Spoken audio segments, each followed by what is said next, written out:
Once a brand has launched, then they're doing well. What are your best PPC moves to scale efficiently and profitably? I'm not asking for your whole ad strategy, but is the one thing that you think is working super well at the moment? You've got a brand, it's ranking organically on all the nice strategic keywords, growth in the account. It's okay, so where we're going to go now with actual growth rather than just being stable. Yeah. Now we like Yeah. scale them. Yeah, I will give you two, maybe it's like strategies slash tactics. One of them is Tales of this time, and the second one is going to allow you to constantly move with the shifting changes. Because what's working right now may not work tomorrow, but I'll give you how to figure that out. And so the first thing, and this is something that I only know from auditing, gosh, probably thousands of brands at this point. And I also was talking with my some of my top ad managers the other day. We were having an internal like discussion because I always like to ask them like, all right, what's working? What's like, how are we shaping strategy based on what you guys are saying? And every single one of them concurred because I was like, I think this is true because I've seen this in audits. Are you guys seeing that? And they're like, yeah, 100%. Every single brand that we've ever seen struggle has been on an extreme with their strategy. And let me explain what that means. So there are some brands who they're like, only exact match, only ranking strategies. Organic rank is all that matters. Exact match or nothing. No autos. Like autos are not worth my time. Like it's all just hyper focus. And I've audited those brands. And the weird thing is they're often ranking really well across like most of the main keywords in their category. And yet, like they're struggling with sales. They can't like seem to get the sales volume they want, and it's a traffic issue. If you look at it, it's a sessions issue. Mhm. But on the other extreme, there's a lot of brands who are like, "Oh man, I've tried Exact Match, it's way too expensive. Like I can't afford those cost per click." So I'm going like all auto campaigns, I'm going all broad match campaigns. Oh, this like low bid random strategy over here. I'm just like anything low A cost, give it to me, which is typically like autos and low bid broad matches and those kind of strategies. Or maybe all video campaigns because that's the only thing that converts. I've seen that too. And in those, again, their problem is no organic search visibility. So they might have a pretty decent flow of low cost traffic depending on how they set it up, but they're not really highly visible on their core terms. And so what we have found is that it's a balance. You absolutely need to have those specific rank strategies because we've actually tested like not having those strategies for specific accounts because it's like, it's expensive, right? It's a little bit hard to stomach that it costs. But what we found time and time again is that eventually your sales will slip because you don't have that organic support. So if you pull back on your advertising because you're like, hey, I need to conserve ad spend, you don't have any organic ranking to make up for it.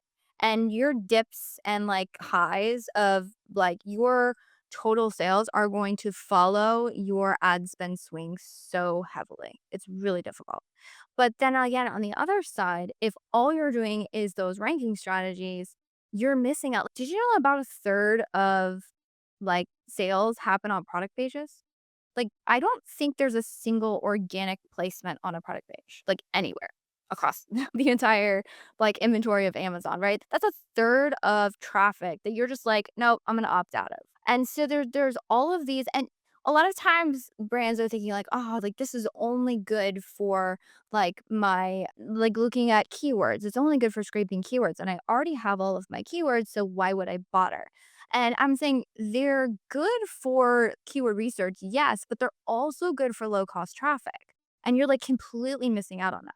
So our like recommendation is always to balance those two things. And ideally, most products at the very least are top products, but eventually rolling out that balance strategy to all the products in the account is really important, providing they can support the ad spend needed for that.